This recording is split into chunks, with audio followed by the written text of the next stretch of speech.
What's up, buddies, and welcome to Elk Don't Exist, the podcast, a comedy and humor forward hunting podcast. I wanted to create the podcast about hunting that was more entertaining, less tips and tricks and tactics, and just more like sharing campfire stories with your buddies. So welcome. I'm very glad to have you. This podcast, as always, is brought to you by OnX Maps, OnX Hunt specifically. As some of you know, I just killed my first ever bull with a bow. It took me 12 years. That's where the whole Elk Don't Exist mantra and mindset and brand came from, is how freaking difficult it is to kill an elk with your bow. OnX was pivotal on this elk hunt, especially the LiDAR feature.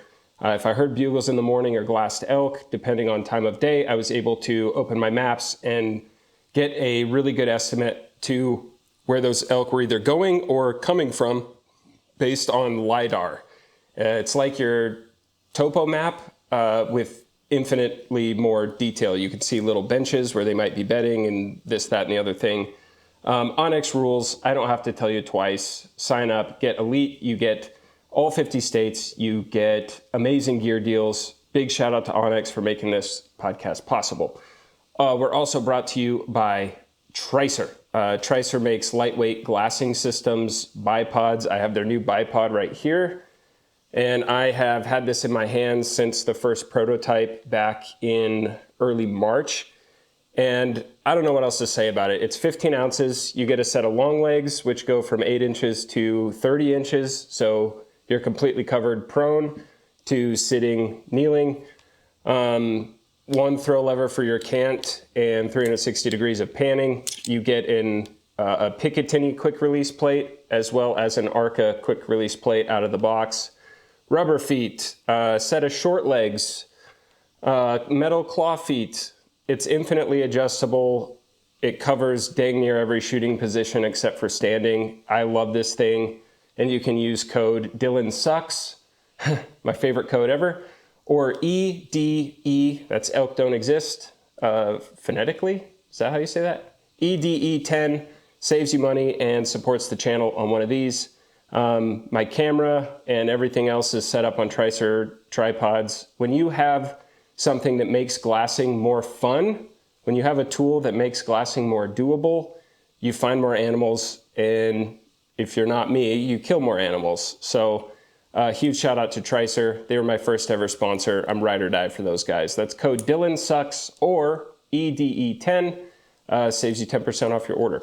We are also brought to you by Lacrosse Footwear. Big shout out to Lacrosse. I love these guys. I have been using their ES boot even before I was sponsored. I'm not a big fan of buying a $500 pair of boots that are still going to last 2 to 3 years at the most.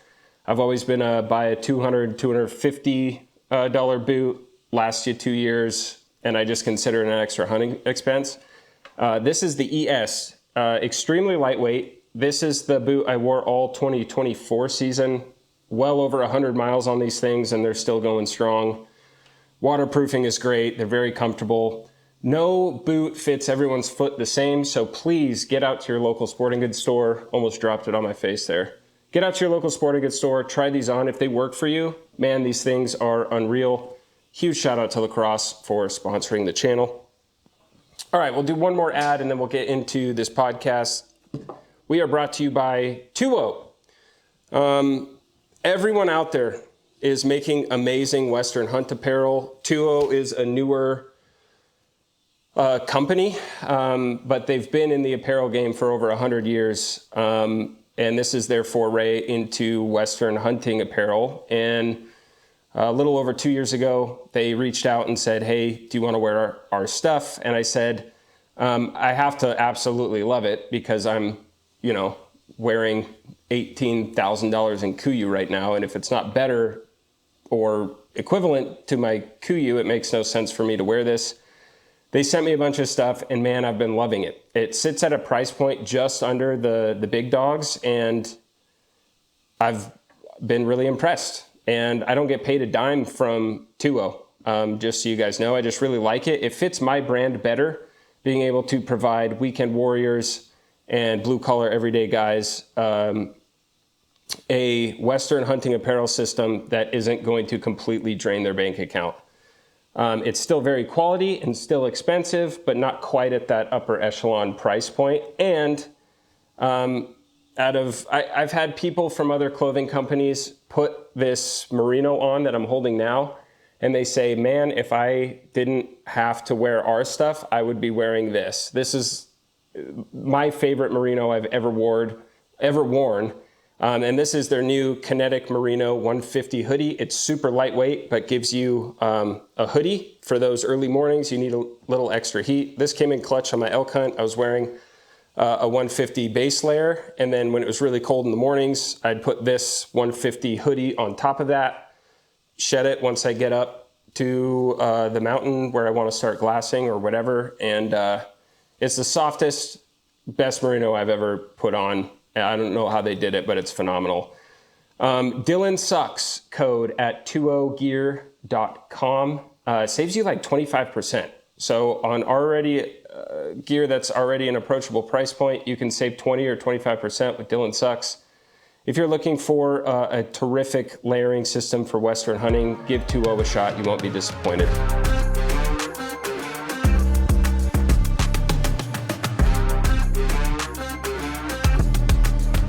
Tell me that doesn't scream Greek Euro, like a Euro food cart. Oh, 100%. Trying to get some tzatziki sauce, brother. Hey, cheers. Cheers. Guys, hello and welcome to Elk Don't Exist, the pod. My guest today is one of my favorite people on the planet, Troy Allen Balls. There's no S on it. Dude, you know, We'll start over. No, it's funny because I've literally heard that since I was like in PE. Well, of course. And, yeah. and like it got to the point where you're like, okay. This is my name now. Yeah, but then there's a handful of dudes who would do like really creative ones, and those would make me laugh because I was like, please. You like tried. Please share with the class. Nah, I'm good. Okay, we'll speculate in the comments. But no, this is my good buddy, Troy Ball, a legend in the outdoor space. No, you do that because you're a nice, humble guy, but it's just true. Let me flip this around real quick. Look at him. Look at him. Huh? Look at him. I'm telling the people to look at you. Is this a good frame? Yeah, it's a great frame. It's fine. Tell the people what you do, like where you've been, what you're doing now, because you've been I first saw you on hunts while watching Born and Raised. Yeah, so I've been in the outdoor space my entire career. Went to Oregon State, worked in like a startup company in the snowboard industry. Actually, I was like pretty big in the snow space. And then obviously grew up hunting and fishing my entire life. It's a big part of everything. And I think ironically it found its way back like at an early stage in my career. And I was like, oh, of course this is like what I'm meant to be doing. Right. And yeah, so I was in the snow space and I was in the overland off-road space as a brand manager for a while. And then I grew up with Cody Kellum from Born and Raised Outdoors. Yeah. It was like interesting, like he was always at my house. Like my dad and him were making custom goose calls, things like that. He was a little older than me, so it was like we were going goose hunting, waterfowl hunting with my dad, and that whole crew was like kind of the A team back where we grew up. And Cody was like he was so involved in that at a young age, and I was younger, so I was the kid that basically was like, can I ride with Cody? And I would ride around with him. And listen to like Eminem in his truck when he was like in high school and I like couldn't even pull a trigger legally anymore. I would just go to go. I would just sit in the blind and go get birds. I was an overglorified bird dog probably. But that's why they kept you around. Yeah, so he hit me up several years ago and was like, oh, we have all these ideas at Born and Raised Outdoors and this and that, and like with your background, would you want to come like kind of help the business, the back end stuff with us? So I did that for several years. And this is after you graduated with a marketing degree, I'm assuming? Yeah. So I'd been in the snow industry. Like I went to school, then I was in the snow industry, then I was in the overland off-road industry. And then my first stint like going like hardcore into the hunt stuff was with Cody and then Trent and Trevor and Steve at Born and Raised Outdoors. Dude, and so cool. Dude, awesome, amazing group of dudes. Like, oh yeah. They're like, if we took a poll right now of like, who's your favorite YouTube channel or who do you love watching the most? so many people would pick Born and Raised as one of the top. Oh, for sure. To this day. The thing that's remarkable about them is, and this isn't just the hunt space, this is anything, right? Sure. Like a lot of influencers, content curators, you name it, like have a persona, or they turn things on and off, and they're still like really good people who are even better people on camera and this and that. But like the thing about them is like everything you've ever seen, that's exactly like they don't turn anything on or off. It's exactly who they are. Yeah. As they're brothers. And everyone gives each other a hard time in the best way possible. Yeah. And what was really refreshing working with them is they are genuinely look at you, not look at me, which is like something. That, and like you and I've talked about that a bunch, but it's so refreshing because there's a lot of folks, that in our space specifically that are, how do I benefit from this and this and that, blah, blah. And it's like their success came from like genuinely wanting to educate, entertain, and inspire people. Yeah.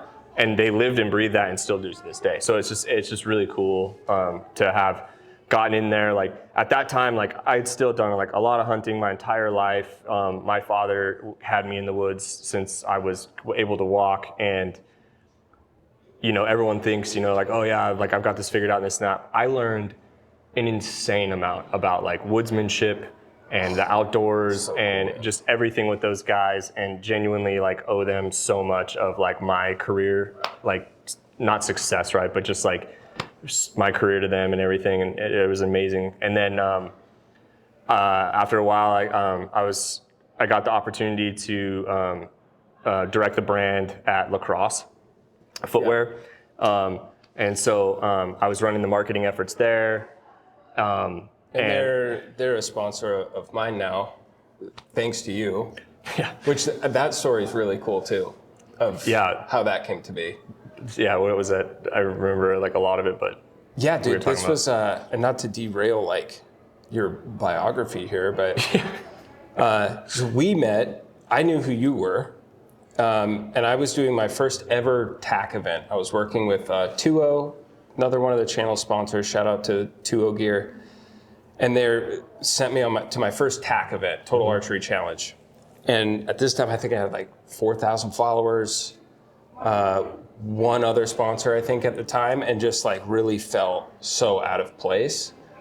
And so went to this Total Archery Challenge in Utah, and I'm seeing like all these guys, I've watched their YouTube videos and all this stuff, and I just felt so weird and out of place because like obviously no one knew who I was because I was just getting started, and I had seen you like through the booths. I'm like, dude, that's freaking Troy Ball. Like, he's like my favorite like guest character on Born and Raised. Yeah. I like love watching him hunt. Like just your like childlike joy of hunting. Like I just love that, and that's why I was like, I want to see more of Troy on the channel. Had no idea at the time you were running like the whole back end of that operation. Yeah. I think that's what you were doing. And, but yeah, so I was like, this freaking Troy Ball, dude. I want to go say hi. But at the same time, like I saw you at one of the like little restaurants, bar areas. Mm-hmm. And I was like, I want to go say hi, but he's like with a bunch of people. I'm not going to just go, hey, Troy, what's up? Like I didn't want to do that. Dude, I walked past you and you grabbed my elbow and you're like, hey. I'm like, hi? And you're like, I know you. And what you're doing is really important for conservation. It is.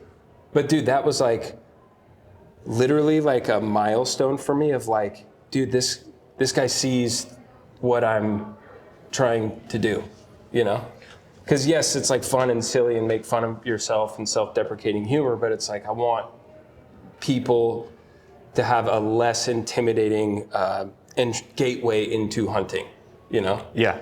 And like I feel like you just saw that. I was like, I'm Dillon. You're like, I know who you are. I was like, I know who you are. I was a big fan.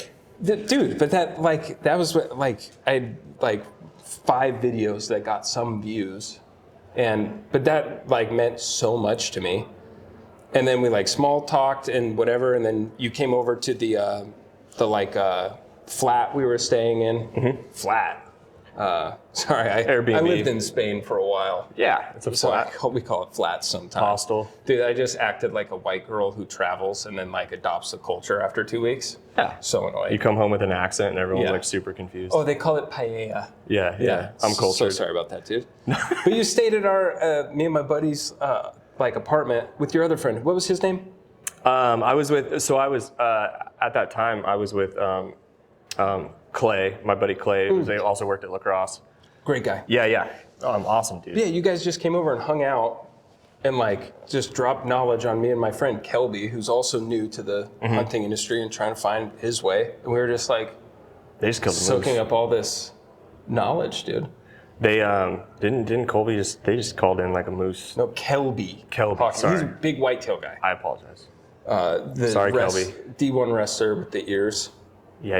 You remember? Yeah. But I follow and him and his buddy called a moose in. Really? Yeah, I'm pretty sure. And if not, Kelby? I'm sorry, Kelby. And if you didn't, you did now. So Yeah, he's prophesying yeah. over you, Kelby. But anyways, that's how I met you, and I was like, "Well, this is so cool." Then found out like you helped what you did with Born and Raised, because I thought you were just a friend and got to go on hunts with him and stuff. Right. Or you were like a part of it in some way, but yeah, dude, that was so cool. But then this is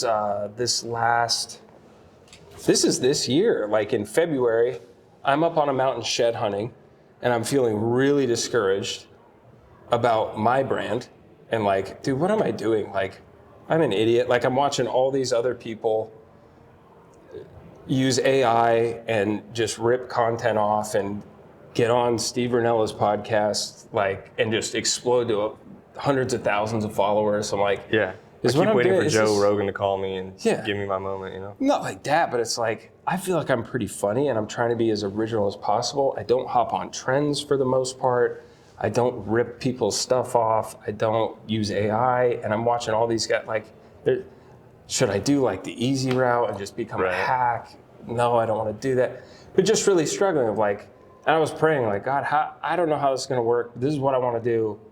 And I just can't like work for someone else my whole life. Like, please just help me with this.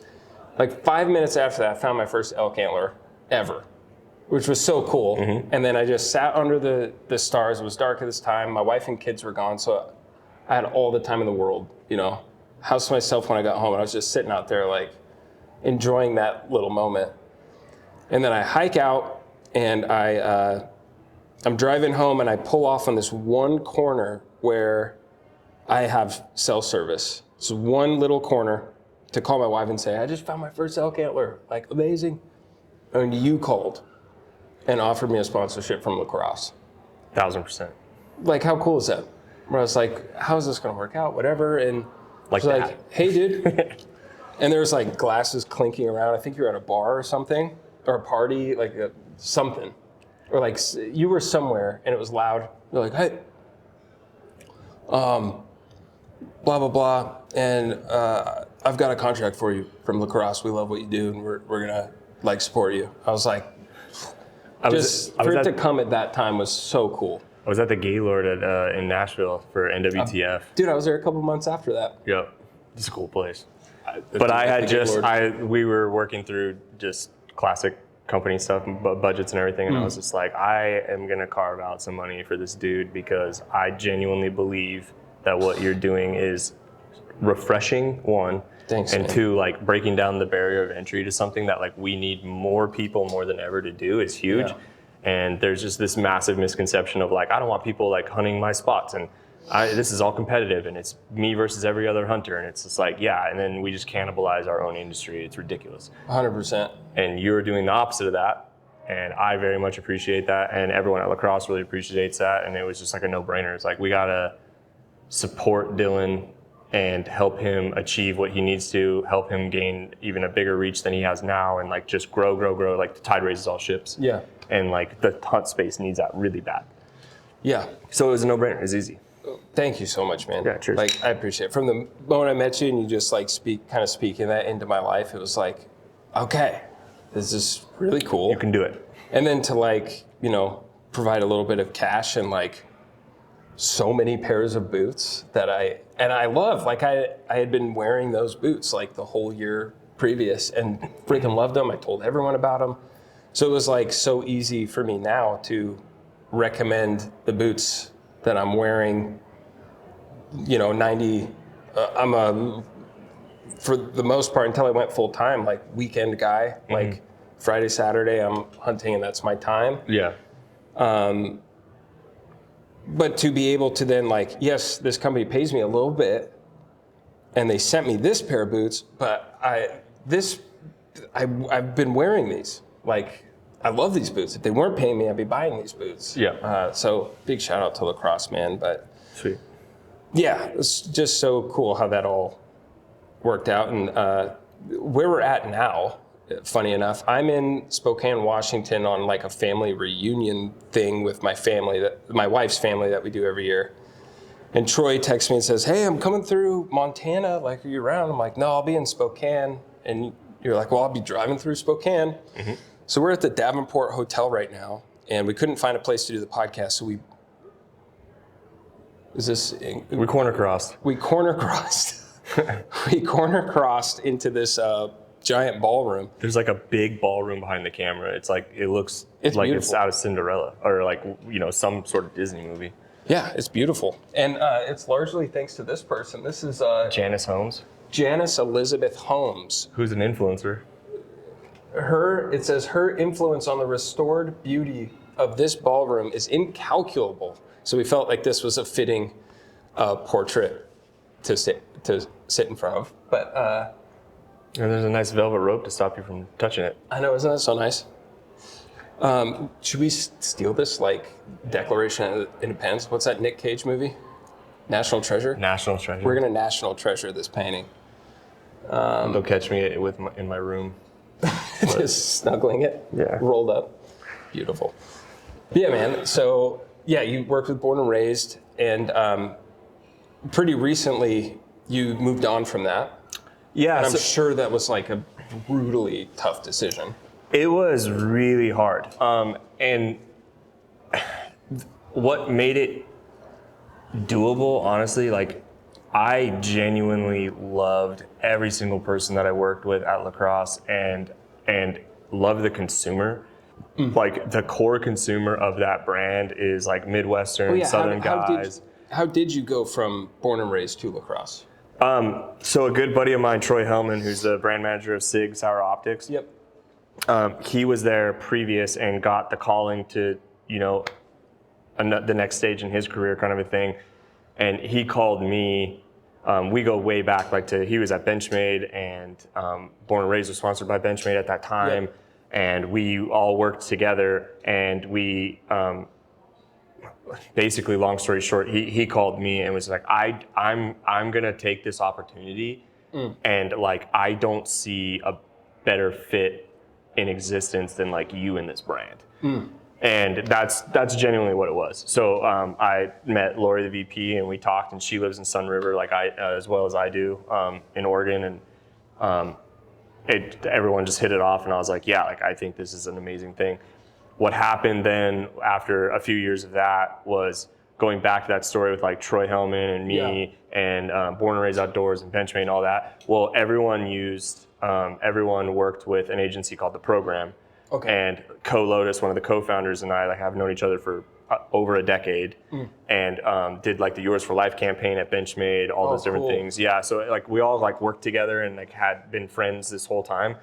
And then similar thing happened again, because then Co and I were getting dinner one night and was like, we have the Program, it's a creative agency. They have all these like bigger global partners like Nike and Vans and Oakley and you name it, right? And it was like, we have all these partnerships, but then we have this idea of having like a sector of the business focused on outdoor hook and bullet. Cool.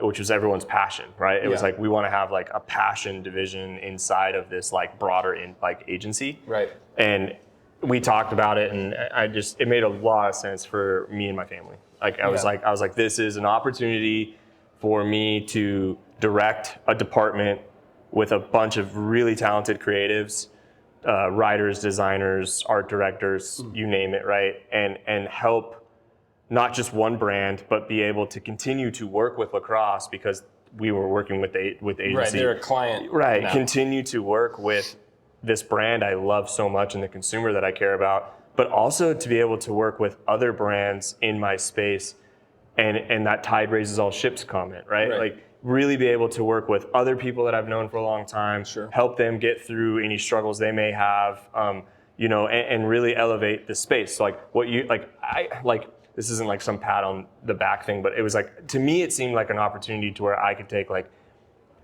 my understanding of the industry and help elevate it in a positive way and like really focus on like, hey, like what is the life cycle marketing and consumer journey all about? Conservation. Like we need more people doing this, and how do we bring people into the fold that's not about just selling products, but about getting more people to hunt. And it's similar to what you're doing. And I think that's where you and I hit it off so much because I've just always had that idea. Right. Because as much as like the hunt quietly crowd wants to complain that public space is too crowded, the numbers show hunting is on the decline. Significantly down. Yes. Bad. Yeah. And my rebuttal is always like last year, like my whole brand is I suck ass at hunting. Okay. Last year I filled 5 big game tags, all on public land. Right. Most of it by myself. Anyone can do it. Anyone can. If I can, anyone can. And I think the people complaining the loudest are the people that hunt the least. Yeah. Or a lot of it. Or I don't know. But the data shows like hunting is on the decline. And with the political climate and people fighting over public lands, I don't think it's a coincidence that they're trying to take public lands when they can see the same numbers we're looking at, where hunting numbers are declining. Yes. And like that's where like the not 1 acre thing, like like so important. All of everything 100%. Because you're like you think that it's busy now. Imagine when you don't have any of that, and like we're just constantly threatened by these things. That was a moment. And then content creators are going to get blamed by that side when it's like, I hear you guys talk about as much hate as like Meat Eater gets these days, which I still love the Meat Eater crew. I learned about this whole Mike Lee public land fight from a Meat Eater post. Yeah, like so like. I don't understand it. It's ridiculous to say anything except for how crucial they are for our industry. That entire crew. 100%. They are the most. I mean, massive reach. Netflix is one of the top streaming platforms. They are the only hunt representation on that. Right. Like they have platforms across the board, across the multiverse, right? Sure. Like just like so important, but. That was the first time I've seen like the opposite of polarization within our space. It was just like it didn't matter if you were Democrat or Republican. Like it was just like it was beautiful. Everyone, it was like no, this is like not 1 acre, right? And it was just like that mentality though needs to be anti-hunters. We were on the same side. Like, dude, it was beautiful. Yeah, we need that in our space, like across the board, and like we need that in a bad way. We need to sell more tech. Like so you hunted a lot of Washington. Like I grew up in Oregon. Like, I don't want to quote this incorrectly. I know that Oregon is one of maybe 3. I know Oregon for a fact is, but maybe one of 3 states. Tell me if Washington is too. One of 3 states that has 0 tax allocation dollars going to fish and game. That I don't know. So I'll just speak for Oregon. Yeah, Oregon doesn't it doesn't have any tax allocations. It's ODFW, Oregon Department of Fish and Wildlife, is 100% funded by tag sales and allocations. So hunting and fishing is literally conservation. Wow. It's literally fish and game management, and that's why it's so under-resourced, underfunded, has such a hard time. But it's like, we need more tags sold. We need more hunters. We need more people fishing. We need so the next time you get load holed by a guy who's learning how to fly fish or something on the river, go talk to him, because that guy is the reason you're able to do it in general. Like everyone just needs to figure out how to share the space, I guess. It's just, it's interesting. But I mean, even the place I finally killed my first bull with a bow this year after 12 years of trying. And I went to the mountain range that in my area, is the most hunted. Yeah. And I went, okay, I know there's a lot of elk here. A lot of guys have success here. A lot of guys don't, but that doesn't mean the elk are still here. So what do I have to do? And it's like, I got to go 3,000 feet above where Joe Schmo is going, oh, there's elk bugling their heads off, sun up to sundown up here. Went up there for 3 days in a row, killed a bull. Ran into one other guy who figured it out like me. Right. His name was Roman. Shouted him out on the YouTube video. Coolest guy ever. We hit it off, and there was no like, I haven't seen any elk. I was like, dude, I just got into 2 bulls over here. One barked at me, but you might have a chance. Where have you been? Here's where I'm getting into bulls. Mm-hmm. Beautiful moment. Exchanged numbers. After I got my bull down, sent him a picture of it. He's like, dude, I know that bull. And here's the 3 other bulls in that basin. Oh, and here's game camera footage that I just pulled the other day of your bull coming across my camera, responding to your cow calls right before you killed him. Yeah. That's the hunting community. It makes you think. It's beautiful. It makes you think like the people who complain about it, those are probably the people who feel entitled to be the shooter. Rather than just being on the hunt with people. Sure. Like if you don't enjoy going on big hunts or going out with people to try to get other folks on game and just be a part of it, then maybe that's a problem. Like then maybe you shouldn't be doing it. Maybe like or maybe they're sad because no one invites them. And that too probably Because a they're little hard bit. to be around. It's like going back to the born and raised guys, like Trent and Cody, like we always did a lot of steelhead fishing on the river, like the North Umpqua and South Umpqua. Like that's a competitive space, right? Very competitive, but like it's a team sport in the boat. Like so, what I was going to get at is like we did a lot of side drifting, and the 2 guys up front have to be able to cast well together. They have to be able to fish, but the guy that's rowing the boat, that's fighting rapids and trying to like get guys like natural casts, like just in holes. as much a part of that catch. Way more. Like that guy is fishing way harder, and he never catches a fish. Wow. But Cody and Trent genuinely would rather be rowing the boat than sitting up front. Because cool. to them, it's like, That's awesome. there's obviously the like, I got those guys on fish and like, I'm badass, right? Yeah, but like, it's about the group, like the boat, like we brought in, you never say like, Dillon was sitting left and Troy was sitting right. And like Troy caught 2 steelhead today. It was like, we landed 2 keepers today. Like, like 2 fin clip fish. And it's like that mentality, we need like more of that. Like you run into Roman and it's like, hey, let's go get on some elk together and stuff. Like there's been a handful of times in my experience that I've been on a hunt, like either filming or whatever, like back in the day, and you'd be dropping in on some trailhead in Colorado and you run into a couple guys that were having a hard time and we would just hunt with them and like call in elk, and then all of a sudden it was, and like, cause that's just memorable. It's fun. It's so fun. It's like, and it's nice that like you're filming and like, it doesn't matter who shoots an elk. You just need, like, we all need to get an elk down for the content. Yeah. But it's like, but that is just. But even if there was no camera, it's like the amount of people we've run into today. I shared this story a couple years ago. I was taking a buddy out to try to get him one of his first deer. And we camped overnight on this trailhead, going way deep into this wilderness area where I'd seen a bunch of great mule deer bucks. I'm like, I had a deer tag. Like Riley, our mutual friend Riley. Yeah. Films for Montana Knife Company. Shout out Riley Connell. Shout out Riley, the best. Guys, I'll have him on the podcast. You need to, a legend. because he's the best. Oh my God. Yeah. You're awesome. He's the greatest. I love that dude. I have so many good stories with Riley. I'm trying not to get sidetracked. But anyways, guys pull up behind us in the morning because we camped in the trucks that night. Guys pulled up at the trailhead, and the first thing we did was got up and went over and knocked on the window to see what their plan was. Right. And they were so like bashful. Reserved. Like you could tell they thought we were going to cuss them out. We're like, what's up, guys? Like, how dare you be on my public land? Hey, what's your plan? Like, we're going here because we were here first. Like, I will tell you where we're going.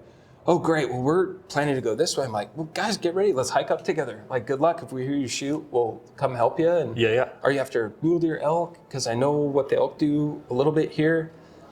And, well, we have elk tags. And I was like, okay, we'll try this and this. And most people go in on horses, and you don't need to. Like, they're within, And while we were walking up, they're like, dude, they said, one of the guys said, hey, I just got to say this, like, thanks for being cool. Yeah. I'm like, that sucks. That sucks that you are shocked. That sucks. Also, here's a tip.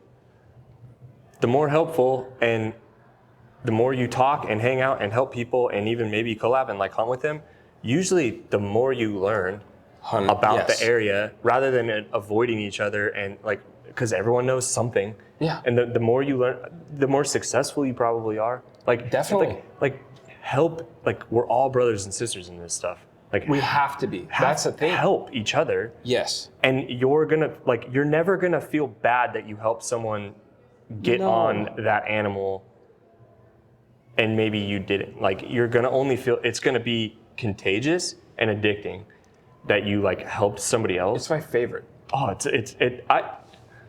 I don't remember the last time I even like cared to pick up a fishing rod when I was in my boat. I just like want to like go and like like have people, like I just want to be there because like I don't know. You and I are like very like communal people. Like we like to be like we like people and like being with people and like I don't want to go by myself. That's and you do a lot, but mostly alone, mostly out of necessity, because especially how I've worked so hard to set my life up is that I can hunt during the weekdays, right, when people aren't out there, right. So don't hear me saying it's like, yeah, we want 58 billion people on public land, but that's never going to be the thing. It's never going to be a problem. It's never going to be an issue. There's plenty of land. You just got to work harder than the next guy. I like hunting when there's no one on the mountain, you know, who doesn't want the mountain to themselves. But when you do run into people, you don't have to be an asshole, you know? Yeah. Now, to the like opening day of elk season, when I'm parked at a gate and slept there all night to secure my spot at a gate, guys come and park next to me and go in right by me without saying anything. No, fuck those guys. Okay. Maybe come knock on my window and be like, "Hey, I'm gonna go in here. Hey, what's your plan? Do you were you here want to first." go? Yeah. But that's my point of like, if there's still etiquette and there's bro code to this. There's etiquette's a really good word. Like etiquette, like be kind. Be kind. The end. I still wish those guys luck, even though I ran up 200 yards ahead of them. They didn't know I was there, and my wind was blowing. Even though we down almost got in a them. fist fight, and I was like, I didn't talk to them, but they knew what they were doing, you know. Right. So there's you're like, that hey, kind of thing. Maybe just say what's up, and I'll let you know that I'm going this way and you're going that way, or we could. What are you doing? Let's work together. Or we could work together. Happy to work together. I'm going here because I put the work in to know where to go up here, and I know I knew what they were going to do. I know what every other hunter in this area does. And again, killed best whitetail of my life there last year, 5 other hunters in the bottom. Because I don't get afraid of, that place gets hunted so hard. Well, probably for a reason, because someone's granddad's granddad killed a giant. So everyone just does what the granddad's granddad done. Well, that place genetically will continue to grow big deer or elk or whatever. So I know they're there. I have trail camera pictures and all this stuff. Right. So where can I position myself where the most hunters aren't going to be? If most lazy guys want to just do this little hunt, okay, well, let's just go deeper and see what we find. Right. Biggest buck of my life. On camera this year, 100 yards from where I killed that deer, the new biggest buck of my life, which I'm actively hunting that deer now. So. And don't be afraid to let other people go deeper, because maybe it'll push him back closer to the I just road. know from experience that sometimes people go 6 miles in and then you kill bulls 1,000 yards from the highway. Yeah, 100%. So figure the it out. elk are going to be where the elk are going to be. Don't hear what I'm not saying. What we are saying is like, don't be the guy that parks next to someone and just goes, fuck it, he's not ready yet, go. Talk to the guy. Like, you never know what that dynamic's going to be like. And if you come with like a disarming approach of like, hey bro, what's your plan? I don't want to step on your toes. Yeah. Listen to their plan and then go, okay, cool. My plan was to go here. Is that cool with you? Bro, that goes so far. We genuinely need to work as a community in the hunt space. Like, our fight is against folks that don't understand it, and that folks that are anti-hunting, anti-2A, like all that stuff. Like, it's like that. We should be united and working together to like try to like what I'm trying to say is to try to represent the best possible image of hunting we possibly can. Yes. You know how many freaking people I've worked with, like outside of the hunt space for projects that like literally think you just drive around and drink beer and wear orange, and like shoot shit out of the truck. It's like, like not at all. And don't get me wrong, that sounds fun. Good time. Yeah. And, not my specific flavor of hunting. Right, but like, and that exists. Like, but we need to be trying to represent this passion and this lifestyle, this way of life, if you will, like in a positive manner. It's like knock on the window, talk to that guy. Yes. Try like just be open to the idea that like someone else might be enjoying the public lands that we're all paying taxes and to enjoy, like just maybe a little bit, What does it say about you as a person if you don't want another hunter to succeed? That you have to be the trigger man, like I was saying earlier. You have like, to be the guy. It's ego, and it's like you are more worried about your image, your Instagram post, and like people thinking I'm a killer, than what's actually important, which is that like this is around for our kids, man, and their kids. And at this rate, it might not be, man. You know how scary that? I never thought in my life that this fight we just had with Mike Lee, which is still on, by the way, he's still a weird creep trying to stick his hands where they don't belong. Like he opened the can of worms, and many other politicians and whatever, but like hunters fighting against each other, like even the Hunt Quietly guys, as much as like I just roll my eyes at the irony that they hate all influencers, yet they fall over themselves to follow an influencer. Right. I hope they succeed. I hope they fill all their tags. I hope they buy more tags. I hope they get joy and peace on the mountain, because they obviously desperately need it. Right. You know what I mean? The more people that fill their tags, the more tags are going to get bought again, because they haven't gone 12 years without killing something and gave up on year 13. Right. And then never hunt again. Right. And now they just complain and for people that like hate the internet hunting culture so much, man, they're obsessed with it more than anyone else. Yeah. And again, like not to give those people any more attention. It's just like, it's just it's fun. Haters are gonna hate, man. I don't know. Yeah. It is what it is, but don't be that person. Just be nice. Be a nice, kind person. And this has always been my point. Forgive me, guys. I've like said this on the podcast and so many times. Like, if you leave the mountain with an ego, like I really feel you did something wrong. Right. If you went to like you did this giant hike and saw this unbelievably scenery. If you leave the mountain feeling anything but small, especially if you're successful, right, and you leave thinking like I'm king shit killer, like is that not how? I don't understand like how. I like, speaking personally for me, I want to. My son is 3.5 years old. He's really young, and I have a little girl on the way. Congrats. Thank you. He's obsessed with it already. That's so cool. And no one's pushing anything. He's just a boy's boy. Yeah. And he was with me. I killed a turkey with him this season, and that was like my whole 3. And he's just quiet and like so awesome. But the reason I bring it up is it's like I only have a few years until he is a shooter. Right. To try and be the best outdoorsman and learn as much as I possibly can. Right. Because once that shift happened and I'm now teaching him how to do it and I'm not focusing on my tags and my things and it's all about him, that's probably a place where I'm not spending the time to build more skills and learn more things. Like it's so shocking how much right now I'm trying to just learn and be a student of the outdoors and learn more woodsmanship. And like, there's kind of like that badass feeling to that. Like I could survive, you know what I mean? Like, like that's all fun and stuff. You know, it's like what you tell your wife, but it's funny how the reality is I'm actually trying to absorb as much stuff more than, because I used to be that trigger man. Like I used to be like, I was like, I have to kill some stuff so that people respect me.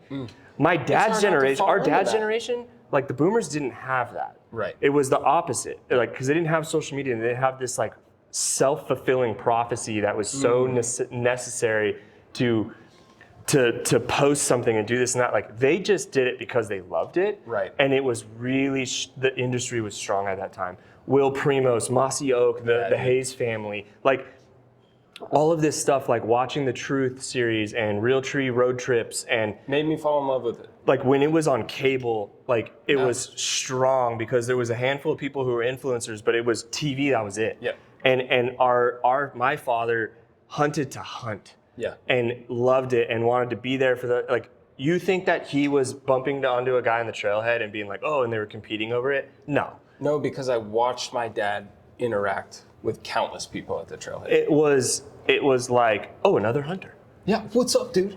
What do they know? Camaraderie. What do they know? Yeah. We should probably talk to him.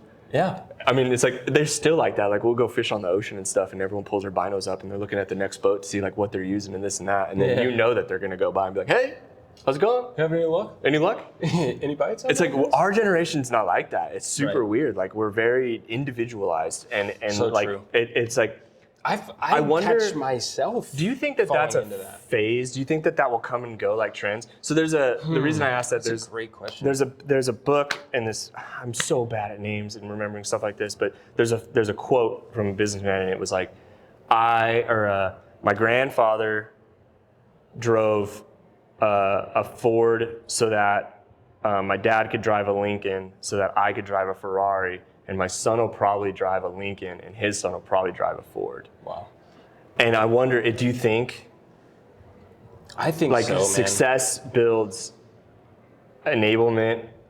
Do you think that social media and technology is creating? Do you think that will go back to like how it was in the 80s and 90s? I actually do. Because I hope so. Here's the thing. So our generation, I don't know about you, I didn't have a smartphone until I turned. I was 21 when I got my first iPhone. Damn.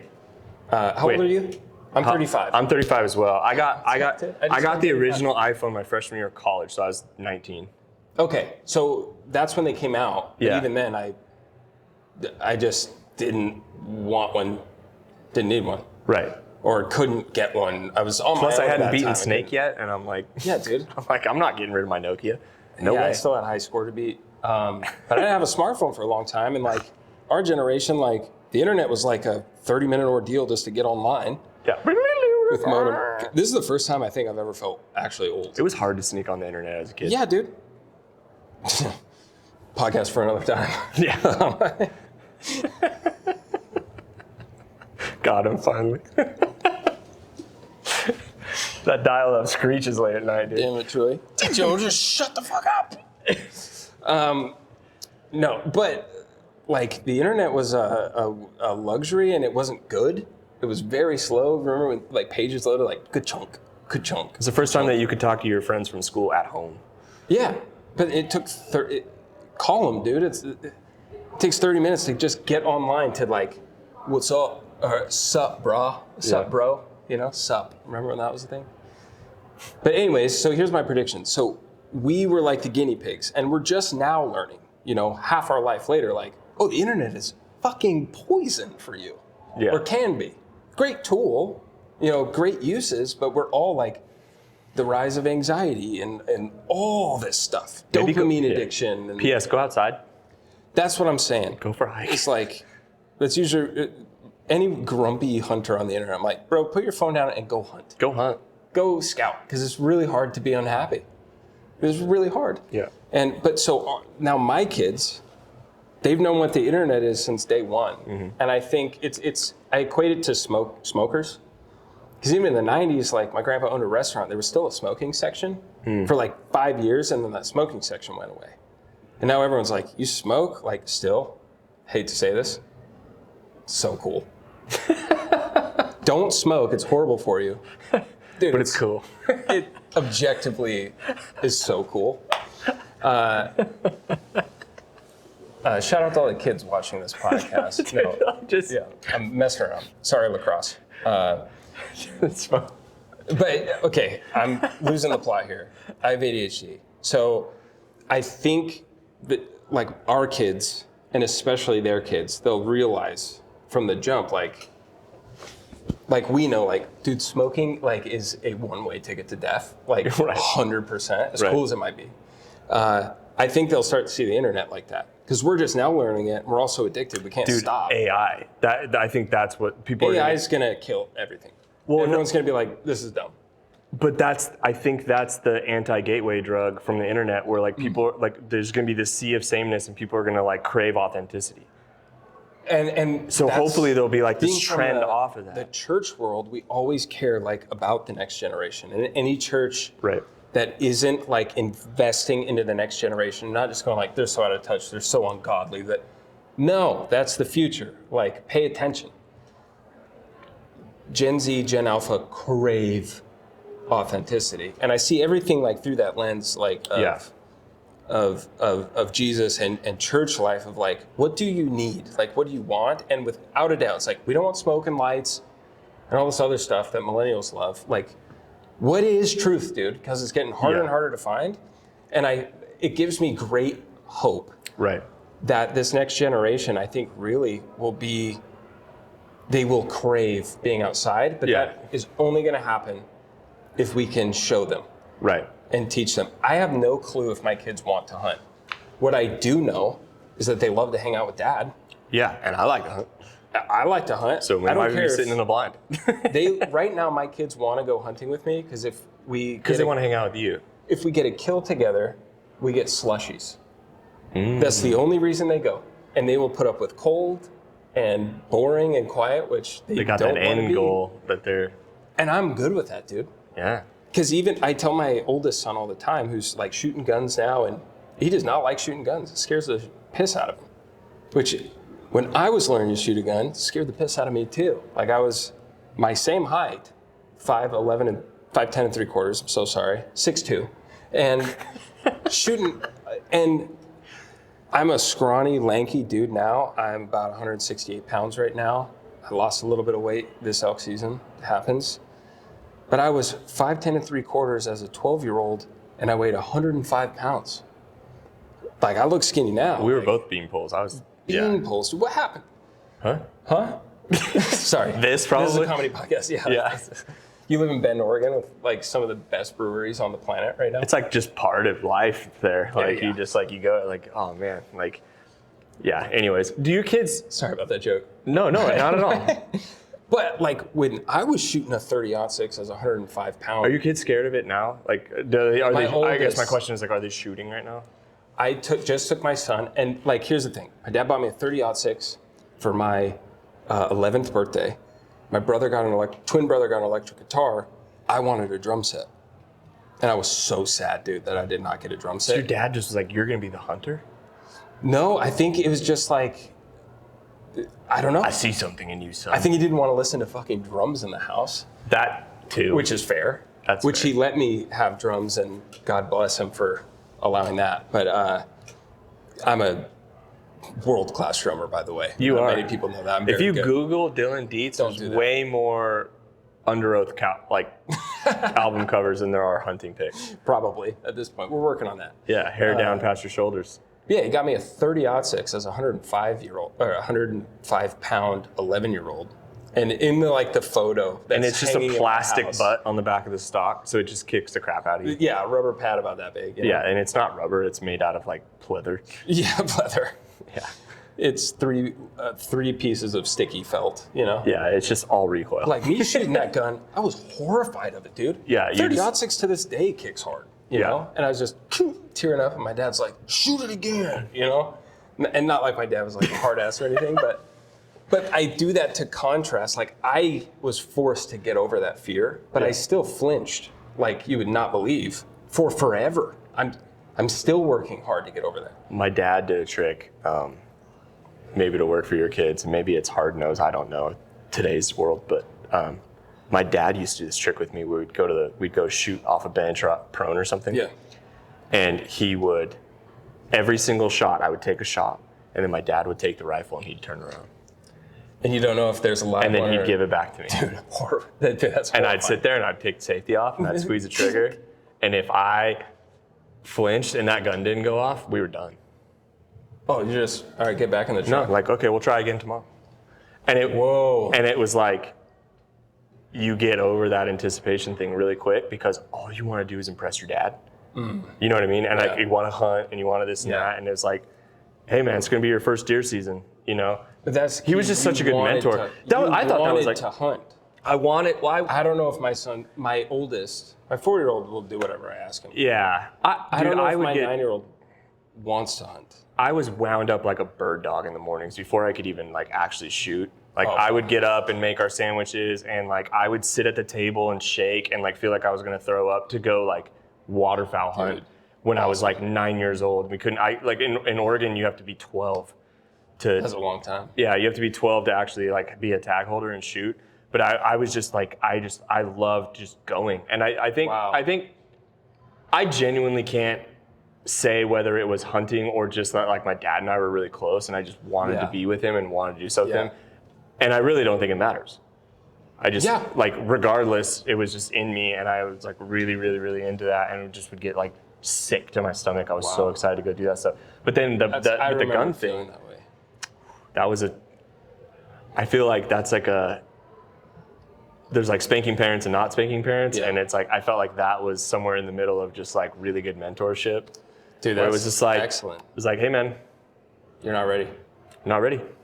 Which I love that. Because when I say ready. all that with like my 30-06 and just so scared, shoot it again and just do it. Like it got me over the fear of guns. Everyone has, if they're not comfortable around guns, that there is a fear because it's so unknown.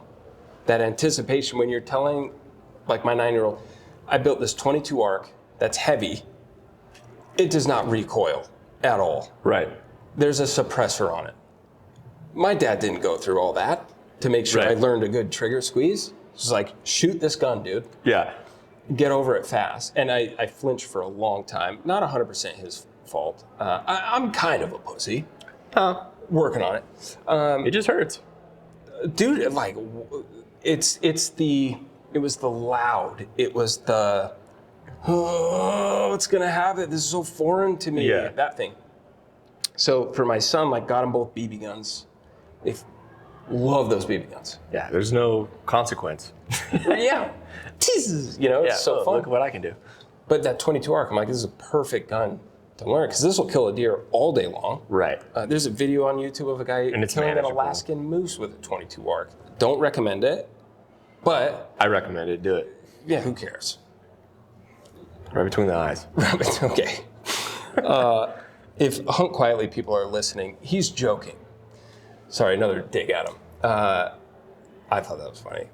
Anyway, so my son's shooting this 22 arc, and I'm like, dude, this is like, there's zero recoil. It's a good job. That's what that gun gives you. It is a delight to shoot. Hugs you. Stupid quiet. Yeah. And I was like, he was very like scared of it, which is, I think is good and fine and normal. And, he's prone and he's 100-yard target. I'm like, he won't even hit the paper. He's going to flinch it so bad. And I was like, I don't care where you hit, buddy. I just want you to be aware of guns. I want you to know how to handle one. If one of your dumb friends hands you one, I want you to be able to know if it's loaded or not. Right, exactly. All that stuff. And I've been training them since birth to do this. I'm like, let's talk about Maven optics. I switched everything over to Maven optics about a year and a half ago, and I love them. As I tell people, if you have Swarovski money, hell yeah, dude, buy a Swarovski. If you don't, high-end Japanese glass versus high-end European glass, my eye can't really tell the difference, if I'm being honest for you. This is a third of the price. Maven stuff is a third of the price of Swarovski and like half of the price of some of other companies' higher-end optics. And I want to specifically shout out this. This is the new Maven M2. This is a monocular, and I never thought I'd ever be a monocular guy. And they sent this to me. This is their high-end Japanese glass. It's $500. Which is an awesome price point for something like this. And it is a 12 by 50 monocular. But I think of it more as a mini spotting scope. So this stays in my truck, and when I'm out glassing, ag fields for whitetails before they go up to public land or whatever, this is on my window mount, and I can get great footage through this with my digiscope, or just glass with this. Instead of having to have my like big 18 by 50 binos on a window mount. This is really, really light and really, really short form factor. So, but I also use this because for elk hunting, when I wanted to stay light, I used my 9 power binos instead of my 12s often. And when I was sitting down to glass and I wanted to reach out a little more, I would just keep this little guy in my hip belt, and I put a Tricer NS4 little aluminum Arca clamp on it so that I can throw it in my tripod, and then I have a little tiny mini spotting scope if I want a little bit more reach.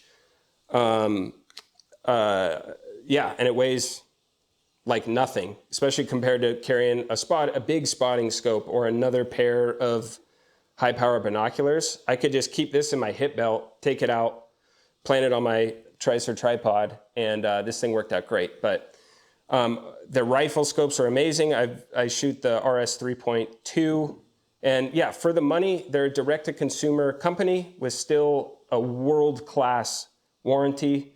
The build quality is really good. The glass quality is amazing, and it's a fraction of the price of other guys because these are not in retail stores, and that saves you a whole bunch of money on really, really high-end glass. So check Maven out. Big fan. Thank you for sponsoring the podcast and just sponsoring the lifestyle. Also, huge shout out to Barnes Bullets, Barnes Ammunition. This is the new Harvest collection. I just got my Seekins 6.5 PRC, my 7th, 8th, and 9th shots. So my first group out of the gun after zeroing the rifle, shot a 1/2-inch group. And the coolest thing about Barnes, they're known for their monolithic solid copper bullets, but they wanted to create something that was more of a lead core bullet, rapid expansion for thin-skinned, medium-skinned game, which I really like. So I got this 6.5 PRC from Seekins as my dedicated deer rifle, something with really low recoil. I'll take this bear hunting, but out of a brand new barrel. With the other thing with this is it's $40 to $45 a box in all the most popular calibers. So it's very affordable, and I'm still getting 1/2-inch groups out of it. Crappy shooter, brand new gun, brand new barrel. I've been super impressed with these, and I can't wait to try them out during deer season. So shout out to Barnes for sponsoring the podcast. And also shout out to Seekins Precision. They sent me the PH3, and I'm doing a really cool project this fall where I'm taking brand new hunters out for their first ever deer hunt. I'm so excited about it.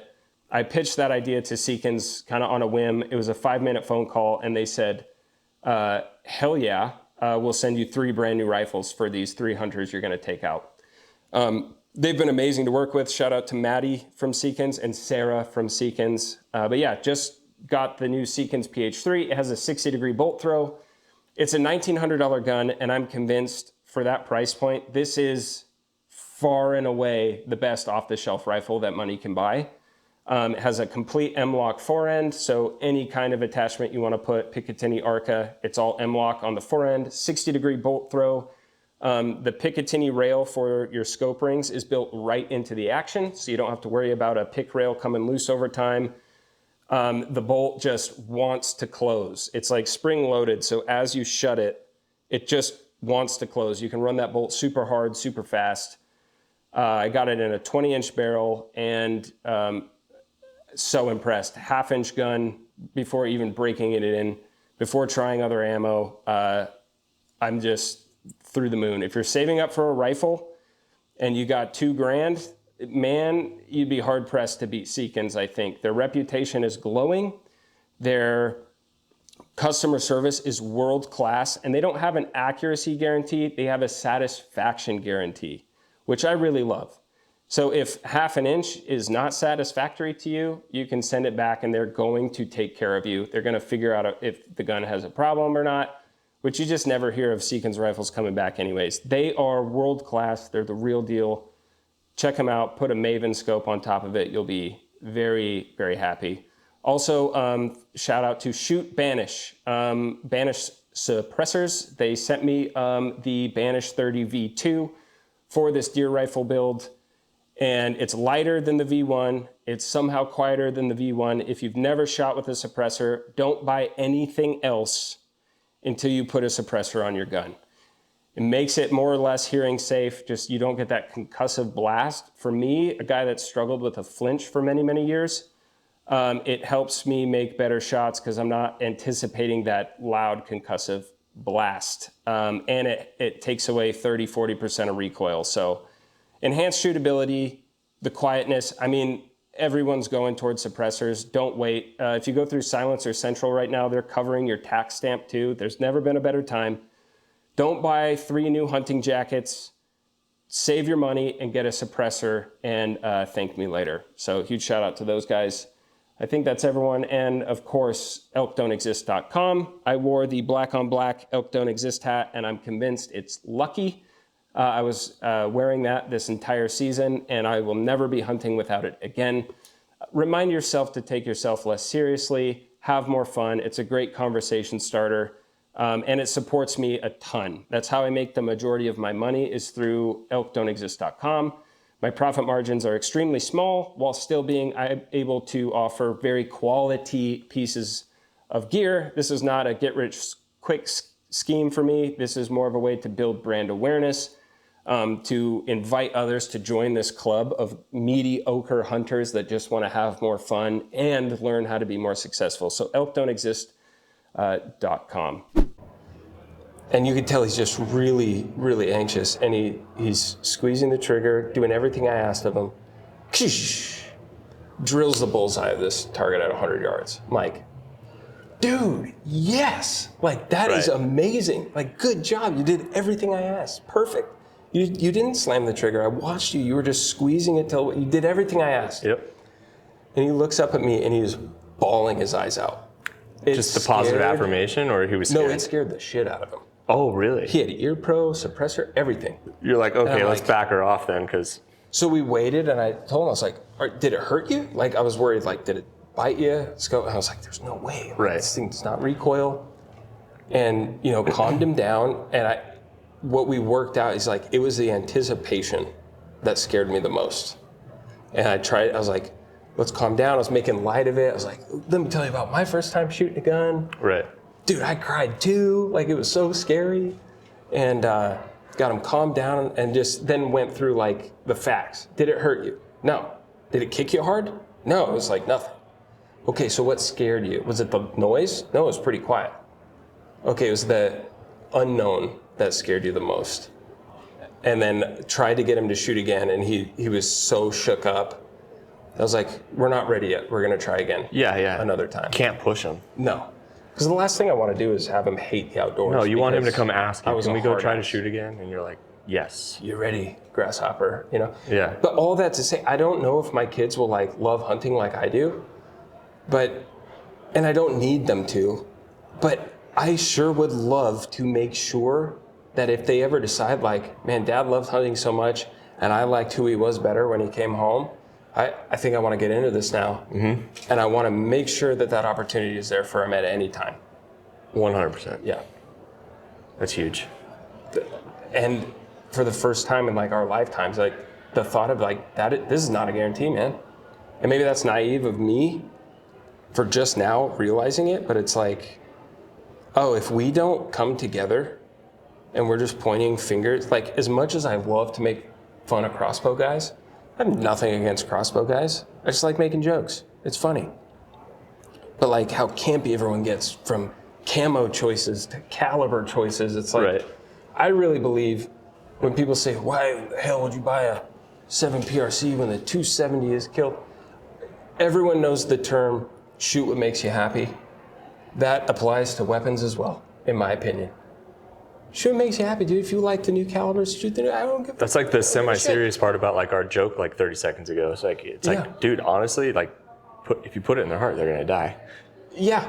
I say that about, dude, I do this with archery, where I'm like, people shoot piss missishoots. And like, oh yeah, I'm drawing, I got to draw all this poundage. 89 pounds, 8,000 grain. I'm shooting. And ironically, none of these dudes that are shooting these heavy arrows are shooting more than 70, 75 pounds. I'm shooting a telephone pole. Yeah, I'm going to shoot a 600, 700 grain arrow. And you're like, I cannot figure out how to even get my arrows that heavy. Like, I'm like legitimately like, how do these people, like, they're filling them with sand, dude. And I'm like, everyone's like, oh yeah, because I want kinetic energy, and if it hits it in the shoulder, I want it to go through and get lung. And I'm like, that is such reverse thinking of archery. Then you watch YouTube. You're doing of a 6-year-old woman shooting a 45-pound bow. Ted Nugent shoots 45 pounds. Yeah, dude. He also has poached some stuff. He also has a ranch, and who hasn't? I mean, when you're shooting 60 animals a year with a zebra stripe bow. You can put it where you can do whatever you want, honestly. Yeah. But my point is just like, archery is supposed to be this intimate precision skill. Right. And everyone's like, if I fuck up, I want it to work. And you're like, or just shoot what's comfortable for you. In range, shot selection. Yeah, man. What happened to limitations and like expectations? It's so hard. It's just so funny. So the rifle thing, I go back to that and I'm like, I genuinely, like, people can make fun of me, call it 6'5" man bun, whatever they want, but like 6'5" Creedmoor to me is like my favorite. Again, I wouldn't like take it on an elk hunt or a moose hunt for the record, but like it's my favorite hunting caliber just in general because there's such less consequence when the trigger goes off. You're like, it's fun to shoot. It's a good caliber at reasonable ranges. Yes. If you're shooting 1,200 yards at animals in general, try to get closer. Like whatever. But then also like you shoot that suppressed. It's not blowing stuff out of the unit. It's not hurting all the other critters around. You're also like your reacquisition of targets is amazing. That's huge. That's the and quite frankly, everyone says if you can get another one in it, do it. Shoot again. Shoot him 5 times if you stand in there and you put 5 through his lungs and his heart. Keep shooting. It's like, okay, then like don't be like shooting a non-muzzle brake 300 Win Mag off of shooting sticks and right 25 power because bag. It'll kill it. It's like, dude, precision, intimacy, like that whole thing. So anyways, I know that was a tangent, 100%. But well, no, that's like the number one thing as far shoot as flat, like, shoot straight. Yeah. As far as like shooting goes, is like spotting your shot, being able to see where that shot hit right after you pull the trigger is so important. Yeah, and not relying on the guy that may or may not be next to you telling you what happened. When they flinch too, with that muzzle brake, 300 PRC, blowing everyone's eardrums out. Yeah, I'm a huge fan of like, and that's why I like modern calibers. Shoot what you're good at shooting. Yes, 100%. The end, period, like, right? Yeah. Like, I shoot 66 pounds. Like, if with my bow, if I go over that, I'm not good. I broke my arm snowboarding and have a plate and screws in my arm, my bow arm. Like that was over 10 years ago. No matter what I've ever done to prepare, I just genuinely have hardware in my arm and I'm not good at shooting 70-pound bows. Right. My accuracy goes down. And it's like, dude, oh, well, I lose genuinely, like maybe I'm crazy. People can correct me if I'm wrong. I think I lose like 30, 35, 40 feet a second between 70 to 65. I think for every But I don't care. Poundage. Because I can shoot it well. Yeah, that's great. Like, I shoot 70 pounds because that's just what you were told to shoot. Yeah, exactly. And I'm like, I got used to it. No problem. Until like literally last year, I was watching people shoot. And I'm like, oh shit, I don't draw right. My elbow's down. I'm using my bicep to draw. You're supposed to be up here. Like I don't even draw. I can't pull 70 pounds. Like I can, right? But I don't do it correctly. Which I killed a bull this year and whatever. I do what works. Do what works. Do it your way. Yeah. If you're slapping that forearm every single shot and you're okay with it. Dude, that happened to my boy this year too. He got. Oh, really? Because we upped his poundage. Oh, no. Now he's scared of the bow. No, he's not. And that's why I'm so proud of him. And this was after the rifle incident. And dude, it got him. It tore him up bad. And you could tell he was trying not to cry. I'm like, you can cry about it. I know how much that sucks. Yeah. He's like, no, I'm okay. I was like, are we done shooting for the day? He's like, no, I can do a couple more. I'm like, that's what I'm talking about, baby. Dude, my dad's so sick. Goosebumps. My dad's best friend and like hunting partner his whole life, Mark. They were at elk camp. I was young, but something happened. Like old solo cam bow. Oh no. And like they were at bow camp and like something happened. They need to like work on it, but there's like no bow press like in the woods, and so he drew the bow back. Oh god. And was like with his foot on the riser and then held the strings, and like my dad or someone was like working on something and something happened. And that was back in the day when like they shot really high poundage because and there was no let off. And there was no that was just like they were men and like and There's like 20% let off, and it just wants to go. They're shooting, like, talk about piss missiles, like full Easton aluminum arrows. You know what I'm talking about? With like muzzy thunderheads. My dad has an arrow in his archery shop that is bent down and then it bends back up and it sits on this thing, and he wrote like cow killer on the muzzy thunderhead. Like those days. Back when men were real men, dude. Something happened and it slipped. And oh God. It caught him on the top of the thigh and his kneecap. Oh my God. And it, like I had like my dad has like disposable camera pictures of it. Phenomenal. Insane. Like to see someone's leg after just like 80 pounds or whatever the hell it was, like on an old bow, just whack all the way through your kneecap. It's a miracle it didn't just take his kneecap off. Oh, dude. Or if it didn't hit his thigh, it would have severed his toes. Insane. Damn, but dude. The people get themselves. They get whacked. Dude, my buddy David, shout out to David, man. He dry fired his bow a couple of years ago. Shout out to David. I'm gonna. Dude, who hasn't? Dude, I dry fired my bow several years ago, 2 weeks before September archery season, in front of a bunch of people I was trying to impress. My cams are fine. It just broke the string. I got extremely lucky. Ooh. And it didn't hit my arm. But my buddy David, you get so focused. And my story was, I was with my oldest son, who was only 4 at the time, and he was learning how to shoot like a little recurve. And I would make him carry his bow, but I'd carry his arrows for him because he'd drag them in the dirt and stuff. Yeah. And so I had an arrow in my hand and my bow like this, and it was my turn to shoot. Rest the cam on your thigh, ready to shoot. And I handed him his arrow, and I just drew. Because I think in my mind, I felt an arrow in my hand. Right. You're not thinking. You just, yeah. And I went back like this, and everyone's watching me as 67-yard target. Clank. Boom. Dry fired it in front of a whole bunch of people I was trying to impress. That I wanted to take me hunting and teach me, and they never took me. You're like, oh, that guy dry fires his bow. Oh, this guy's a retard. Dude, like we spent I don't even know how long we've been talking. Wait, real quick, but my buddy David did the same thing like 2 weeks later, and it caught him here. He dry fired and ripped himself. Oh. Dude, he has a permanent scar that goes arrow line, full D-loop scar, like destroyed him. He has a permanent D-loop scar on his wrist. Dude, Amazing. Remind me to tell like a hunting scar story in a bit. Do it. Okay, after this. But we were talking about like embarrassing. I've never dry fired my bow, but God bless. But I did have at TAC like two years ago. Like I think it was two TAC tours ago. Okay. Tours. I've done 2 tours. 2 tours. Dude, it feels like it on those. Hey, shout out to our veterans. I've struggled with target panic forever. Yeah. I went to a hinge release and I hunt hunt.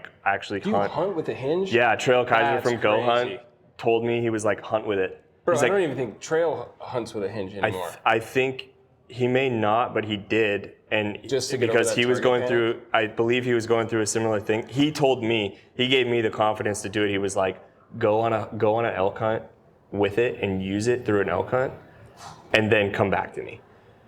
And I was like, okay. Did you shoot a bull that trip? Yeah, I shot a bull. I shot a bull in Colorado frontal with a hinge at like 15 yards. Dude, were you just like, please shoot, please shoot, please shoot?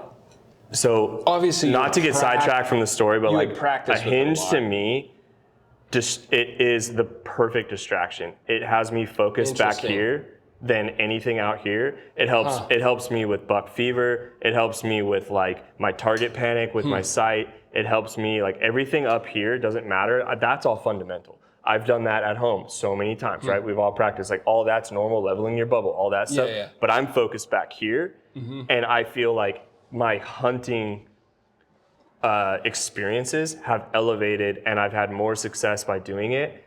I'm not saying it's for everyone. I'm not saying that everyone should do it. I'm just like, but since then, I have only ever shot with a hinge and hunted with a hinge. I've killed multiple animals in the past few years I've never shot anything but a hinge. I put a wrist Wise Guy on at TAC like last year just for fun. Like it was mine. I've had it forever, and I put it on, and I was like, this is foreign to me. I don't like this now. And it was just for some reason the hinge thing's been great. But anyways, I was dealing with target panic really bad, and was like getting ready for hunt season was coming up. We're at TAC. Like when you talk about like trying to impress people, when you're hunting with all of these different, or not hunting, when you're shooting a TAC course with all of these other folks from these other brands or these influencers, this and that, and you're like, everyone wants to look like they're a fucking marksman. and your target panic hits you really hard. Oh, I'm sure. And I was like, even with a hinge, I can anticipate it. And so I was like, hey, how do I, well, so I forget, you probably know, is it Adams releases? There's a release out now that you can put a pin in it and it will click. Stance, yep. So I switched to their index one and it helped my trigger panic. I attribute me killing my bull to that release. See, similar thing. That Stan release, that with that pin, I was like. Shout out to Dan Stanton for recommending that one to me. I was told, like, if you want to go through your shot progression and practice without actually firing and then having to like come back down, you cannot fire your bow if you put that pin in that release. It will not go off. That's cool. So I'm like, I gotta check this out. Yeah. I gotta catch a glimpse of this warlock. And so I go out onto the TAC shooting range. I mean, there might as well have been 6,000 people. Right? You've seen it where there's legitimately like 30, 40 people shooting on those ranges at a time. And my buddy Jake at Sig Sauer was like, I'll film you to like see, what you're doing and stuff. And so he's like this far, like filming me with my phone. On camera with 40 people behind you. I've never gone through a full shot progression. I've gone through a shot progression and let my bow down. I don't have target panic that bad. Like I've gone, but I've never fired a bow that didn't loose.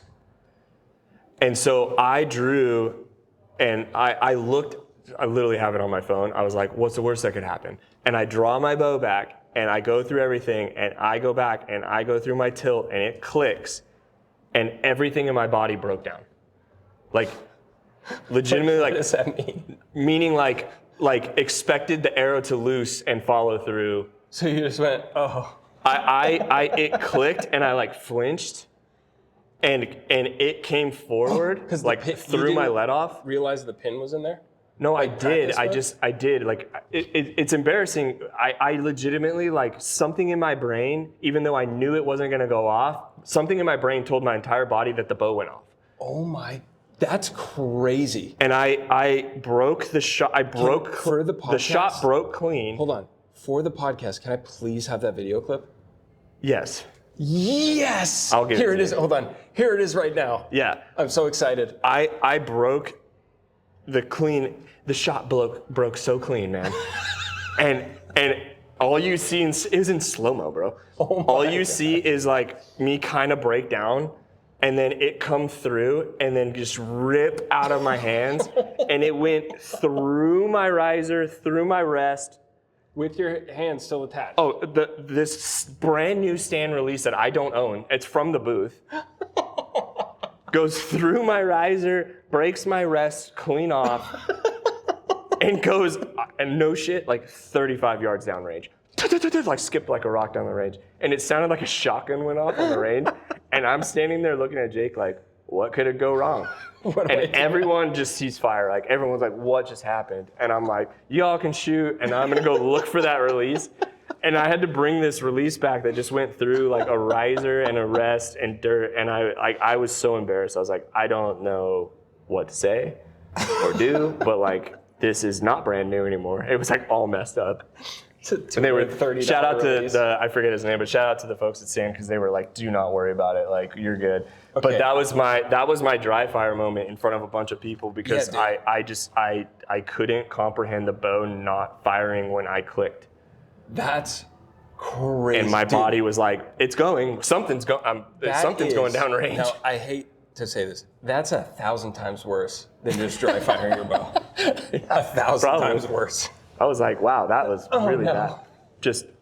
You just punched. Draw your bow back, and then just let go of your handheld.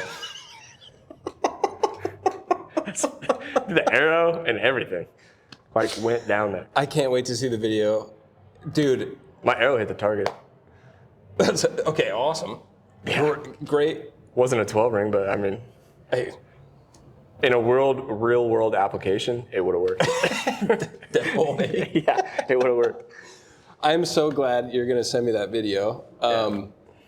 Because, dude, that's going to make so many people feel better about themselves. We talked about like career and everything and education and like anti-hunting and all that for like the first hour, and then we actually got into like fun stories. Well, always like the tail end, if I remember, I ask, like especially like, you know, I have a episode with Jason Matzinger coming out, and what a legend. Oh, he's a legend. Yeah. But I was so excited to ask him, and now I'm asking all these hunters that like I've looked up to for so long, like, what is your absolute 100% worst fuck up? And like that one might be front runner for fuck up of the year. I might make that a thing and give out a cash prize. Like that's amazing. That story makes me so happy. Is it like hunting in a hunting situation or not? Just overall? Doesn't have to be now. Just overall. Yeah. Like most embarrassing. Like that was pretty embarrassing. Yeah. That was pretty embarrassing. It sounds like you handled it well. I mean, what are you gonna do? What can you do? I walked down there. The guys that like, well, that was weird. Well, like their pistol will go off and they bump the trigger and be like, what the hell? Yeah. What's wrong with my gun? The people that can just go, I screwed that up real bad. Yeah. They're not all going to be bullseyes. No, man, they can't be. But I'm trying to think like. Do you have a hunting one that's just like, oh, this one, just if I could. Like Matzinger's story, and spoiler alert, like he's chasing after this bear, trying to get his first Montana bear, trips down a rock slide and just eats shit and cuts his face all up and like running after this bear, like, I'm gonna do it, man. Yeah. Yes, I found this bear. It's gonna be awesome. Trips and falls and slides like 20 yards on his face. His face broke in a shale pile. Yeah. And like hearing that guy tell me that story while laughing was so joyous. I can't wait for you guys. I just spoiled it, but it's such a good story. Dude, I don't know. Like I'm trying to I'm like on the spot, right? I'm trying to think of. And it doesn't have to be like the absolute worst one, but like what's the one that comes to mind? What'd you learn from it? Did you ever like screw up a hunt with Born and Raised? You know? Dude, I missed the Born and Raised one. It wasn't funny at all at the time, but like, oh no. But like we hunted really, really hard for a week straight, and I was actually the cameraman. Like, so everyone there films. So like, if you're a tag holder, you're a tag holder. If you're not, you're calling or you're the cameraman kind of thing, right? And so like I was running, you know, the marketing and the sales and operations stuff behind the scenes, but I still wanted to be in the field all the time. That was like a big part of it. And so like we were doing a Land of the Free, and I was filming, and we had a really bad hunt, like slow. Okay. And what were you hunting? Elk. Okay. And we were archery hunting elk, and we had one. By encounter. slow, is it like this multiple days? Like not couldn't find elk. Like okay. they're the classic like throw a dart on the map and like go hunt this place, and like you go in there for a few days. Like I think we were like 4 or 5 days, and time is precious. You have 30, 40 days to get as much elk. You're going state to state to state. Like, and it was slow. And was this early season? It's like middle of September at some point. Like, dang. Okay. Yeah. Just not finding them. Yeah. Long story short, though, we had one encounter, and I double punched the record button and I'm like filming. Oh. And like we have to get elk footage, even if we don't kill something. Like we have to have. Right. You got to get elk footage at some point on this hunt. Right. And we sit down afterwards and we're like, oh man, that was so cool. Did someone shoot the bullet? Trent, at least we got elk footage. And I'm like, yeah, man, at least we got elk footage. And I couldn't find it. Oh no. And all I had was a clip before the encounter and a clip after the encounter. Nightmare. And I'm like, why am I here? Like, oh, bro, you must have felt. Oh, terrible. So it wasn't funny, but it was like, that was a bad mess up. Like I messed up bad there. How did they handle that? Just like, it's all good. It is what it is. Yeah. Like it's all good. That's cool, because that moment, cameras are off. Like they could have dressed you down.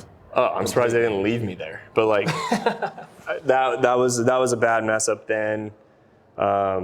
We've all wounded animals. Yeah. That's a mess up that you just feel sick to your stomach about. Yeah. Like to things like that. But as far as like funny, like embarrassing, that release at TAC Dude, that is because you want to talk about egos and all this and that.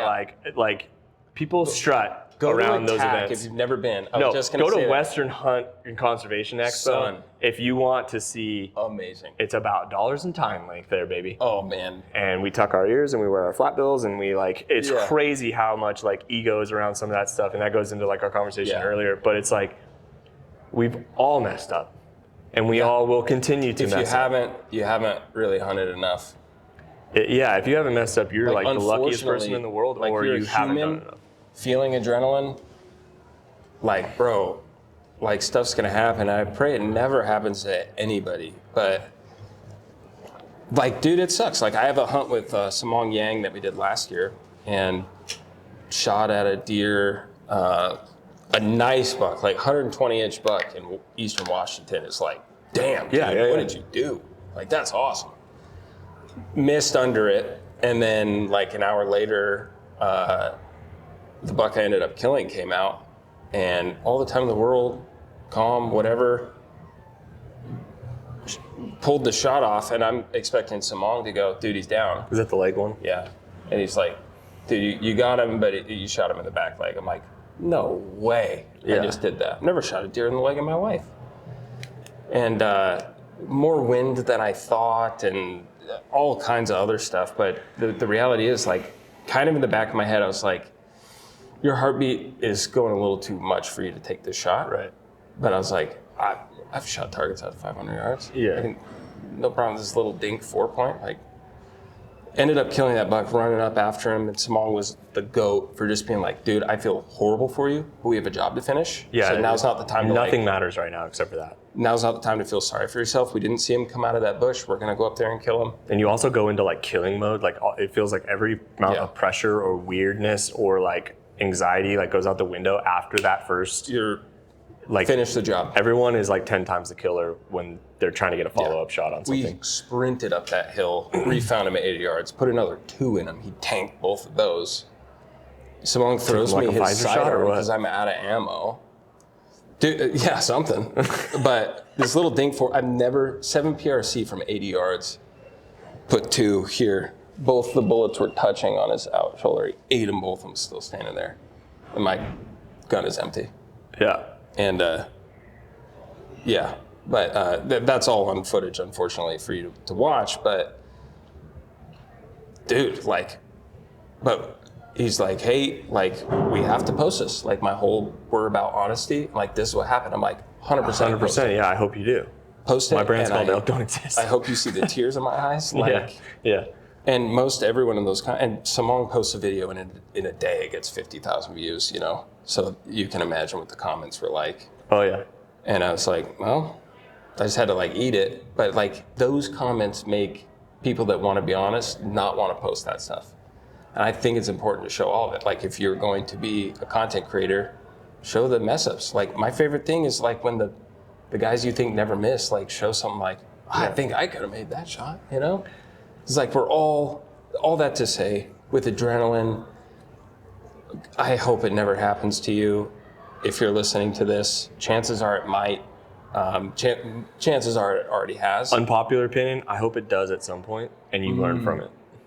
That's good too. Like, I hope that you have the humility and understanding Learn your of limits. That. As a marketing guy, I'm always doing like research and data stuff, and like I would read some of the like comments back at Born and Raised Outdoors and stuff, and it was easy because like most of the time I wasn't involved. I was 10% of the time I was in something. Right. So it was always about someone else. So it's easy for me to like be on the back end of YouTube Studio and be able to like analyze the data, if you will. Yeah. But I would always like, I had this like weird thing where someone would say something like really mean, and I'd be like, okay, like hamster humper, like whatever, like, and I'd write their name down on a thing, and then shout out to hamster humper 69. There's a hamster Humper 69 out there, and I know a handful of guys are laughing right now because that's an actual thing that someone who's not a hater and an absolute legend killer, and I'm not going to shout him out because I know he wants that private, but that's his gamer tag, and he's going to laugh right now because he's one of the most, like, he's an assassin, and you know who you are. Anyways. You got to introduce me to him off camera. Anyways, I use that popped in my mind. But anyways, I'd write that down, and then we'd post another video like a week later, and sure as hell that I'm going down that list and I'm seeing if those people watch that next video. Yeah. Oh, and they Because they did every damn time. Oh yeah. And I would laugh and I'd be like, hey, remember that guy that made that comment? Sure is loving our content. Yeah. He's watching every video. Yeah. Like, he made that big claim last week, and now he's, Yeah. So not to go full circle on the hater thing, but it's like, dude, But no, it's just very be nice. common. It's gonna happen to everyone, and if it hasn't how happened to scary you it is yet, for me to like put myself out there, where my whole brain is making fun of myself. dude, really? I got thick skin real fast. Yeah, You have to.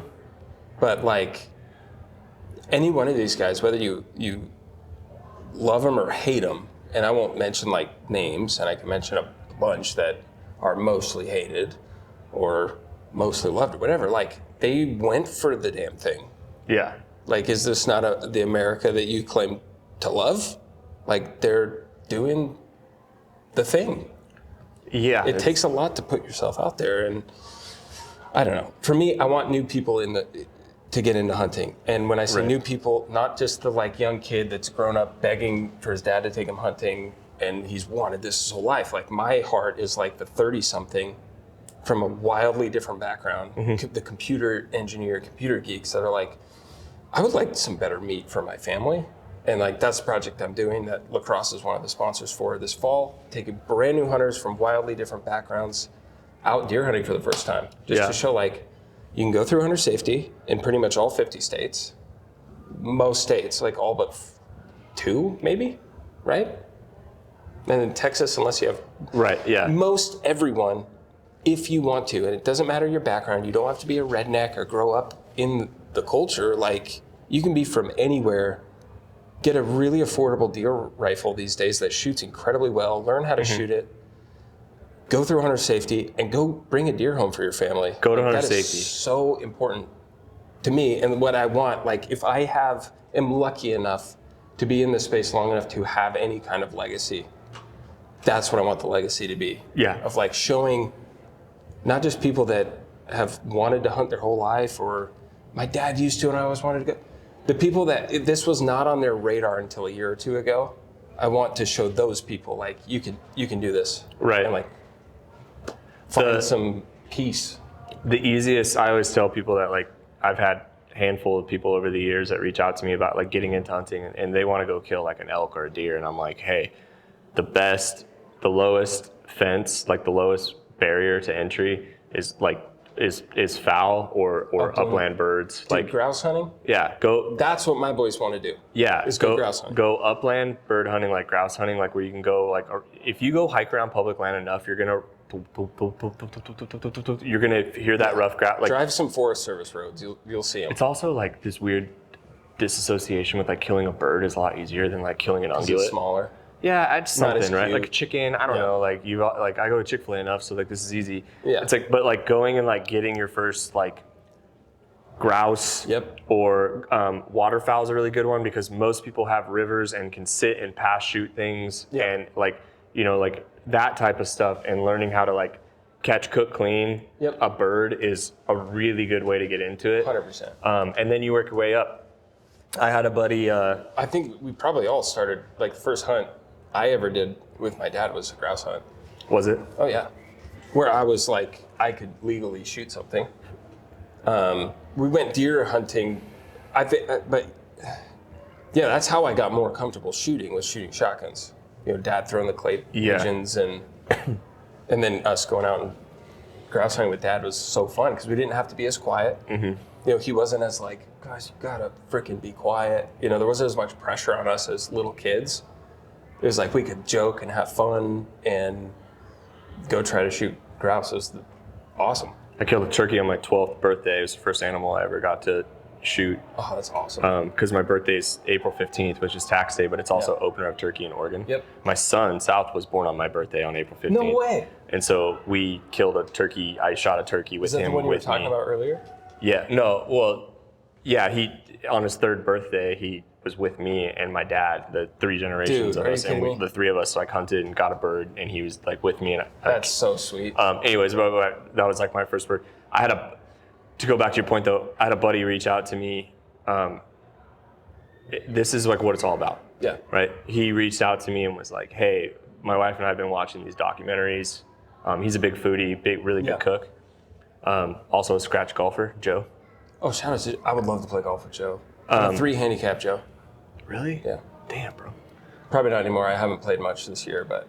He hit me up and was like, hey, we've been watching all these documentaries and all this stuff about like mass cultivation of meat and this and that. And he's like, I genuinely believe I'm at this dilemma in my life where I either go vegetarian or I learn how to hunt. Wow.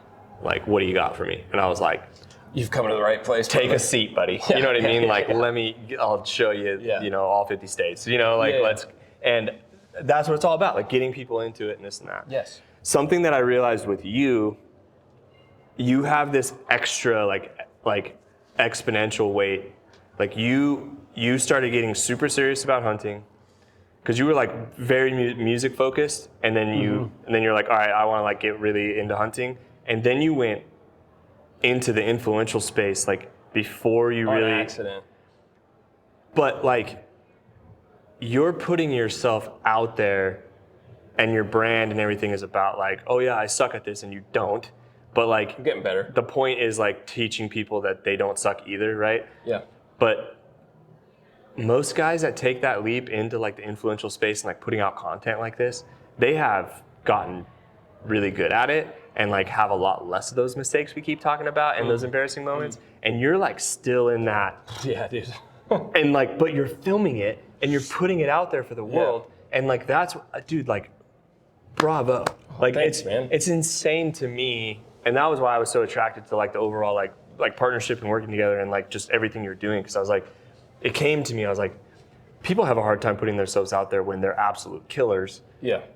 And because they don't want to be criticized. And I'm like, this dude is putting himself out there to be criticized. Knowing this is part of the deal. Yeah. And you're having to focus on the livelihood and the content side while also trying to like learn how to be a better woodsman, how to be a better hunter, how to do all these things at the same time. So it's like, I was just excited to get to work with you to like be a part of that process and like watch you grow. And it's crazy, like it's crazy when you start putting more time into it, how quickly you get like better at things. But it's just like music and instruments and everything. Yeah. But anyways, it's been cool, man. It's been good. I'm stoked that we get to like not only work together, but I feel like we've become pretty good friends pretty quickly, and I really appreciate you. One thing that's going in my contract with Lacrosse this year. It's like, get me on a public land whitetail hunt in Montana with Troy.